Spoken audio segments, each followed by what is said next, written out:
Thanks for the introduction. Hey everyone. Hey, yeah. It's good to be here, and so nice to see so many people here. If we would be in Finland, probably half of you would be my siblings, and that would be funny if it wasn't true. So I found out by accident, obviously, that I am donor conceived. I bought a couple of those commercial DNA tests for my wife and I for Christmas to check our ethnic background as a joke. And yeah, I thought it was quite funny to be 1% Inuit. But how little did I know, my parents had left this minor detail to go unmentioned when we were having the talk about the birds and the bees, that there actually was no bee, but there was a gynecologist with a syringe. So I guess my parents didn't have that Portuguese storybook at hand back then. So I was born in 1979, so as a caveat, of course, it was very different back then. It was not, the law was different and all that. But so in the very beginning when I found out, it was a bit like an adventure. Me and my brother Juuso, whom I found through the test, after a big surprise. 2 guys, 1 mission, mano a mano, on a quest to find the biological father. And soon it was 3 brothers and 1 sister, then 4. In a bit it was 10 siblings, then 20, 30, and currently we are about 50 siblings and counting. Soon closer to 100 than those 0 siblings that I thought I had previously. So we're kind of those, if you know, opossums were released into the wild in New Zealand, and they keep multiplying uncontrollably. I get about 10 siblings per year. Even the gynecologist he was confused. I think he probably dozed off, not only in the ethics class when in medical school, but also he probably took a nap on some other classes as well, because when he was confronted with the fact that we're 50, he said, "Oh, how can there be so many?" So I thought, out of all people, a gynecologist should probably know how babies are made. But yeah, it's funny. Well, anyways, I'm like the child at work here. I guess you all are the adults here. So, but no one knows how many we're eventually. So we'll have to see about that, and we'll have to see when maybe an old friend or an ex-girlfriend pops up as my sister. I sincerely hope it would be one of the nicer ones. So my parents, they were not too happy when I found the skeleton in our family closet. Of course, I had no idea that I myself was the skeleton in the closet. It was when I was a kid, I was playing in a rock band, and my parents really would rather not have me pursue that any further, let alone in public. So here we are at an international conference talking about this. So as kids, we never do really what our parents really want us to do, no, biological or not. But so the thing here is that I was forced to live in someone else's dream in a fantasy. I guess you spoke a bit about that just in your talk, Anna. So thank you for that. So what I felt was when you mentioned family dynamics. So I felt that something just wasn't right, but I never could quite put my finger on it. And I had no idea that I had been denied to know my whole truth. There was something where I think there should have been nothing, and I could feel it. I think some psychologists call it an unthought known. So what I didn't realize that I was living with a kind of an unthought known. I knew something was wrong, but was just not able to think it out loud. It is pretty much the same as if you would be searching for a word in your mind, like, oh, what was that word again? But in my case, it was kind of in a language that I had no idea even existed, and of course, I couldn't find it.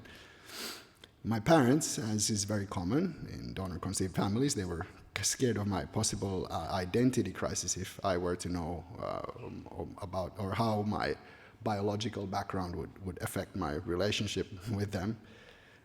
This is a very prime example how lovely it is when somebody else decides what you can and cannot take, and I doubt that kind of any relationship that is based on a lie is better with someone. So it is definitely nice. And it is definitely nice if one doesn't know one's biological origins, but it is absolutely catastrophic if one is getting denied of getting to know oneself. And I think that is precisely what it means when kids are not told about their donor-conceived background. In some conversations that I am having around this topic, it seems it's like almost a bit of a dichotomy that when you make kids, you get kids as a result, despite it being quite obvious. Us kids having our own lives often seems to be a total surprise byproduct, and it's the kind of the fertility treatments and the legacy of the treatments, it lives in ourselves and in our kids and their bodies and not in our parents, despite, of course, spending 9 months in my mom's womb. So I would take that quite seriously when messing around in a clinic with a syringe. And maybe one question that came to mind as I walked in here today was if it sometimes feels that it's more about having success with embryos and not so much as what kind of humanity gets created in the process as with us kids. So the biology is important, but like you already said, no one is looking for a father or a mother. Those, in my opinion, and also shared by my 50 siblings, are social relationships. They're built from much more than mere cells that happen to have the same double helix DNA going around in them.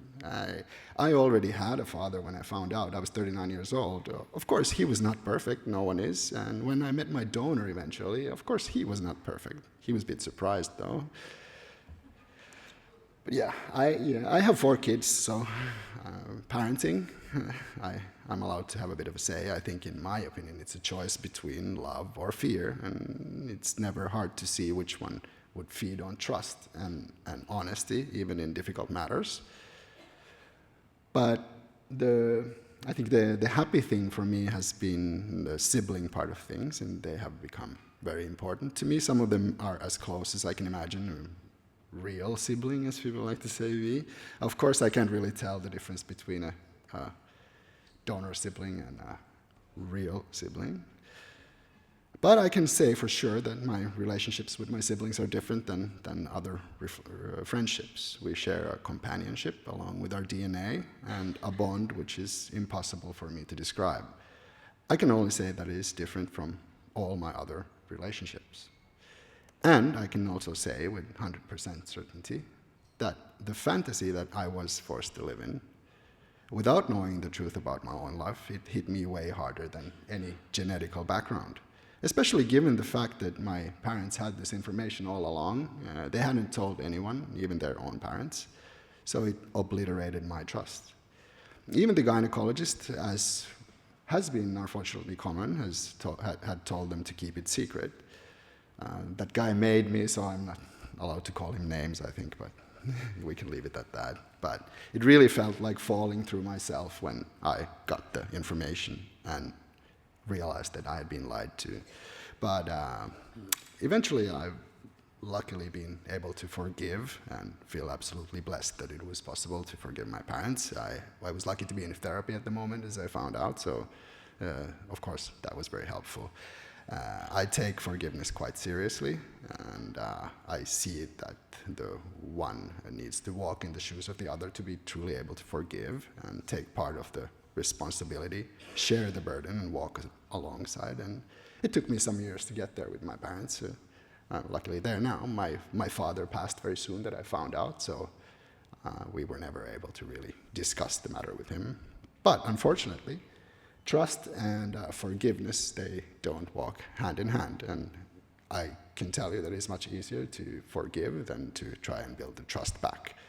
But hopefully, Julia can get there. So I've been stumbling upon this question quite often, that if I'm not happy to exist, especially speaking about this in public, and everybody's thinking that it's somehow shameful for my family and such to be out with the topic. Well, I'm pretty sure that I contemplate my existence a bit more than people usually do, because I know too well how I came to be.